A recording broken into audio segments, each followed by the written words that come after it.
여러분, 상간소송하면 위자료를 받고 하니까 손해는 안 볼 것 같잖아요. 그런데 손해를 보는 경우가 아주 없진 않습니다. 상간소송했다가 오히려 돈을 날리는 그런 케이스가 있다는 건데요.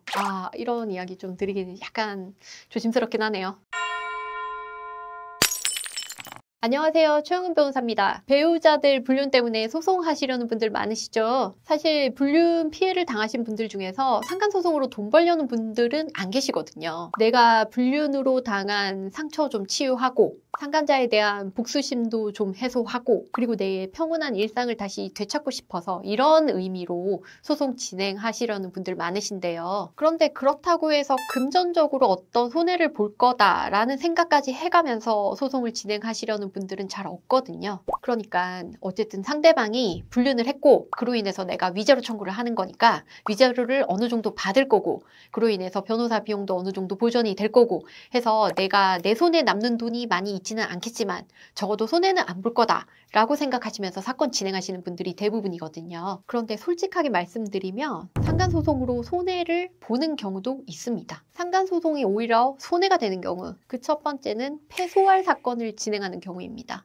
여러분, 그 변호사들이랑 상담을 했을 때 무조건 이긴다 이런 말 쓰는 거 혹시 보셨나요? 보통 변호사들은 무조건이란 말을 잘 안 씁니다. 이게 승소 가능성이 어느 정도 있고 이거는 좀 리스크가 있고 이 부분은 추가 증거가 필요하고 패소할 가능성이 적긴 하지만 아예 없지는 않고 이렇게 뭔가 답답하고 보수적으로 이야기를 하고 하는 변호사들 많이 보셨죠? 변호사들은 사실은 안 될 사건도 됩니다 이런 이야기를 잘 안 해요. 왜냐하면 소송을 처음에 상담을 하고 그리고 그분이랑 사건을 끝까지 진행을 하고 그리고 판결문을 안겨줬을 때 그 의뢰인이 만족을 해야 되지 않습니까? 기본적으로 변호사들은 선비 같은 친구들이고 열심히 공부했었던 친구들이고 성실한 친구들이고 하기 때문에 과장해가지고 질사건을 막 이길 겁니다 이렇게를 잘 안 합니다. 그런데 만약에 여러분이 상담하는 상대방이 변호사가 아니거나 또는 상담하는 변호사와 이 사건을 진행하고 끝까지 가서 판결문을 전달해주는 그 변호사가 좀 다르거나 하는 상황이라면 어떨까요? 그럴 때는 상담하는 입장에서 그 변호사님이 보셨을 때랑 그 사건을 진행하는 변호사가 봤을 때랑 이 사건의 구조나 승패 가능성이 좀 달라질 수도 있겠죠. 구조상으로 패소할 가능성이 큰 사건인데도 사건을 진행하게 되는 그런 경우가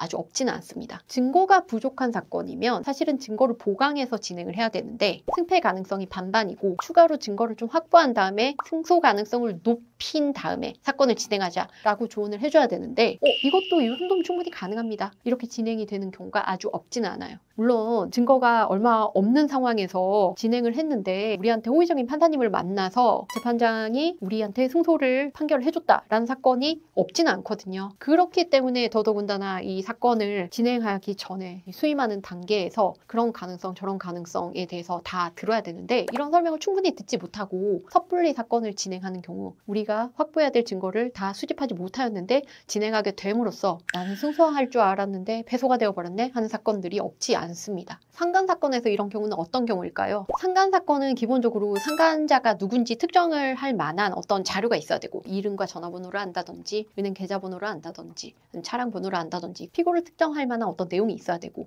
거기다 불륜 사실 자체에 관한 증거 또 하나 중요한 거 내 배우자가 유부녀 또는 유부남임을 상대방이 알고 있습니다.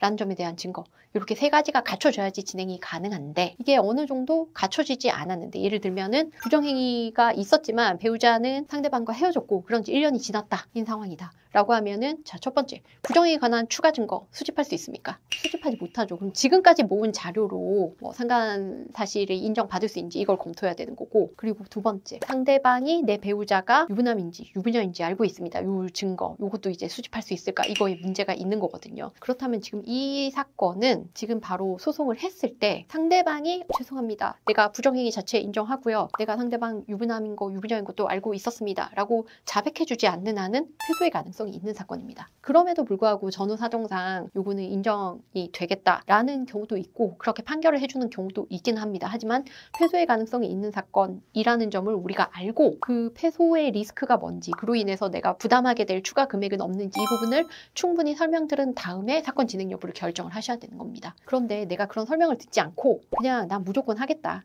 끝까지 이거는 가면 이길 거다. 승소 100%라고 하셨잖아요. 이런 사건으로 진행을 하게 되면 사건이 끝나고 나서 불측의 손해를 볼 수가 있습니다.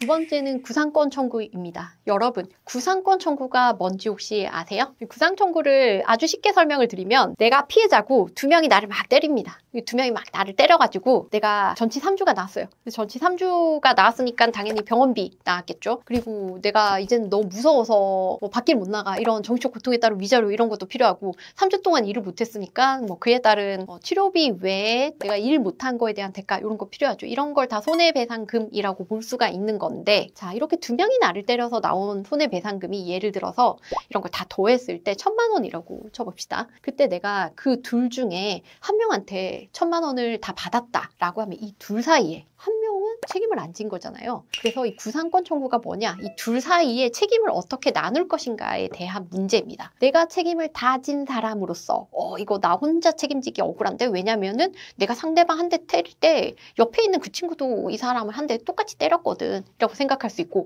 그에 따라서 부담 부분을 너도 한 50% 정도는 책임을 져 라고 하면서 내가 다 책임진 거에 대한 자료를 내고 너도 50% 정도는 잘못했잖아 라고 청구를 하면서 500만 원 내놔 라고 하는 청구가 구상 청구입니다. 그러면은 이 구상 청구의 구조를 우리 사건에 가지고 오면 어떨까요? 상간소송은 내 혼인관계에 대해서 불법적으로 침해를 한 이 위법한 행위를 한 상간자에 대해서 위자료를 청구한 소송입니다. 위자료를 상간자가 부담할 부분만을 구분해서 청구를 하는 경우는 잘 없습니다. 전체 내 손해에 대해서 법원이 판단을 해주세요 라고 청구를 하는데 그러면 법원에서는 전체 손해배상금으로 얼마 이렇게 우리의 위자료를 판단해 줍니다. 그럼 그렇게 해서 위자료를 받았다 라고 했을 때 피고가 부담한 그 위자료 거기에 대해서 피고 입장에서는 저 사람의 정신적 고통에 따른 위자료를 나 혼자서 다 부담했네? 그거 나 혼자 부담할 게 아니고 같이 잘못한 원고의 배우자도 같이 부담해야지 라고 하면서 원고의 배우자를 상대로 구상청구라는 분담 같이 하자라는 류의 청구를 할 수가 있는 겁니다. 이걸 구상청구라고 하는데요. 소송을 진행할 때 구상청구에 대해서도 이미 다 알고 오시는 의뢰인들도 있고 여기에 대한 개념을 처음으로 들으시는 분들도 있고 합니다. 그런데 사실 요즘에는 이 구상청구에 대해서 우리 원고들이 별로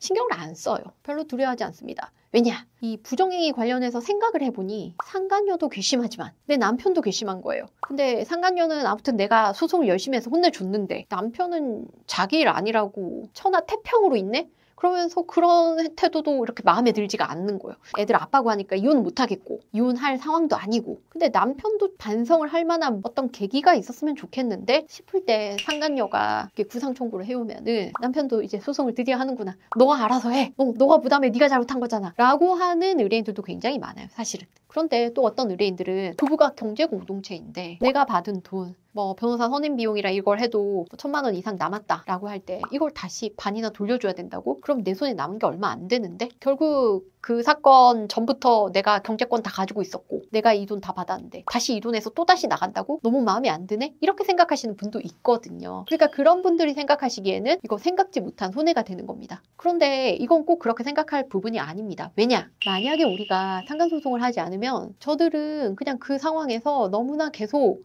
즐겁게 만날 겁니다. 상대방들은 알고 있어요. 돈 때문에 구상권 청구까지 하면은 얼마 안 남는구나 라는 것 때문에 소송도 안 할 거다 라는 걸 알고 있습니다. 악용합니다. 그러니까 사실은 이런 상황에서는 상간소송을 해서 저들의 사이를 끊어놓는 것이 답입니다. 세 번째로 맞소송 케이스가 있습니다. 여러분 요즘 오픈 채팅방에서 유부남녀들이 불륜 많이 하는 거 아시죠? 사실은 유부남 유부녀들이 자신들이 기혼 상태다라는 거를 이야기하고 만나는 것 이걸 정말 안전하다고 생각을 합니다. 그래서 남편 또는 아내의 불륜을 잡고 보니 상대방도 유부남이네 유부녀네 하는 경우들이 많습니다. 맞소송 케이스는 어떤 경우에 일어날까요? 이 불륜 사실을 알게 된 원고가 흥분해서 상대방 가정에 폭로하는 경우 이럴 때는 양쪽 피해자들이 다 청구권이 있기 때문에 한쪽이 먼저 소를 제기하면 상대방도 소를 제기하는 구조로 갈 가능성이 매우 높습니다. 물론 이들 중에 누군가가 이혼을 한다라고 하면 별로 신경을 안 쓰겠죠. 이혼하는 사람 입장에서는. 근데 쌍방 다 가정을 유지한다라고 하면 어떻게 될까요? 양쪽이 이렇게 열심히 보고 있다가 상대방이 소를 제기하네 하면 할 거고 또는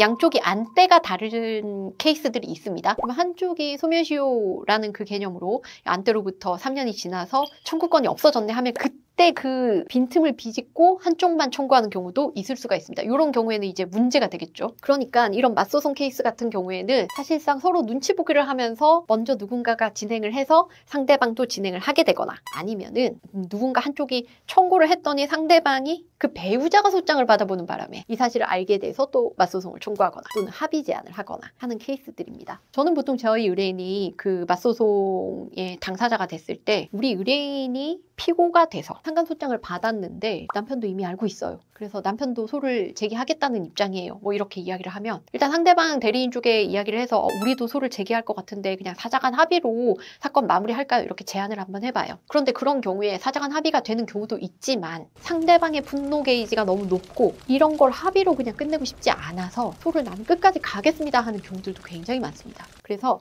결국 이런 케이스에서는 맞소송으로 진행이 되는데, 맞소송을 진행을 할 때 피고 입장은요, 어떤 입장이냐면, 아니 이렇게 양쪽으로 했을 때 양쪽 다 돈을 주고받고 하니까 이거 뭐 아무 소용도 없는데 이런 걸 뭐 의미가 없는 소송을 해, 그냥 소취하해, 이렇게 이야기를 합니다. 그럼 거기에 대해서 원고의 반응은 어떨까요? 뭐?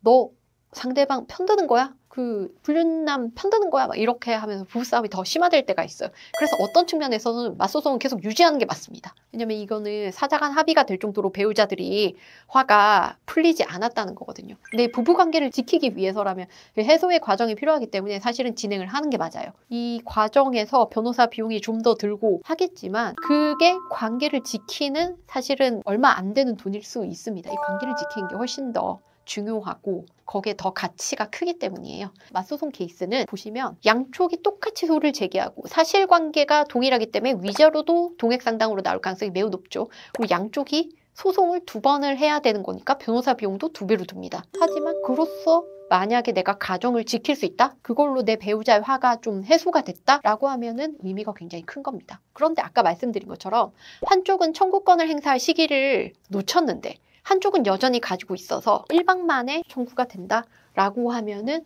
상대방 입장에서 얼마나 억울할까요? 그러니 이런 부분들을 다 깊이 있게 검토를 해보시고 소송 여부를 결정하시는 게 맞습니다. 내가 이야기하면서도 너무 억울할 것 같아. 상대방 안 하는 줄 알고 그럼 나도 참아야지 하고 있었는데 그 내가 소송할 수 있는 날짜가 하루 지났는데 내 남편이 소장을 받은 거야. 그래서 너무 억울할 것 같아.